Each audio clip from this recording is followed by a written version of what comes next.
You've already heard Neil's predictions for what our weather will be like. But tonight, Ted Brown has some predictions of a different kind. Here is Ted Before Bed. News is the first rough draft of history. That's an eloquent statement made by a consummate newsman who understood the reactive nature of journalism.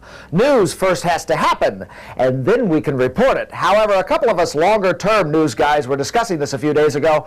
We were talking about how after years in the news-gathering business, we noticed certain patterns in the occurrence of news and how one might be able to actually do a news forecast, similar to what we do every day with the weather. For instance, we go now to City Hall reporter Max Kickbacks. What are they doing with our money today, Max?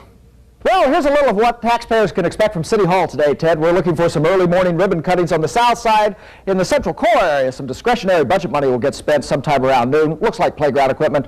Mid-afternoon in Arlington, expect to see a few city workers leaning on their shovels. And watch out over here on the west side. There may be a small pocket of corruption forming in a smoky back room. If it happens, I'm expecting it sometime in the early evening hours. Back to you, Ted.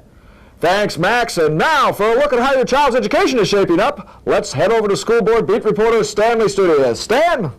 Thanks, Ted. I think tomorrow's shaping up to be a nice one after that stormy board meeting yesterday. Average SAT scores should settle into the low 60s. We're expecting the usual parent protest against sex education throughout the day with a high probability of teachers' union negotiations. But the good news is, none of that should get in the way of the weekend. Ted?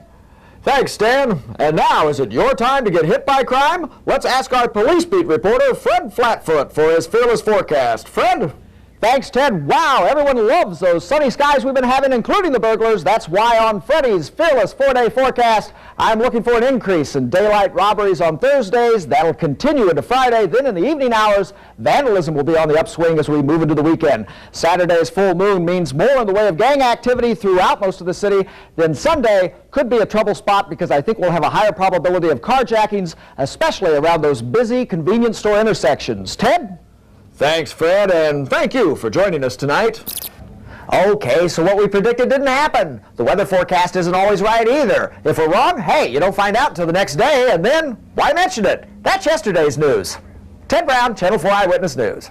By the way, today we celebrated 15 years of Ted Brown at Channel 4, poking fun to the things he likes to poke fun at. Reminding us that we have a sense of humor. Thanks for staying up late with us.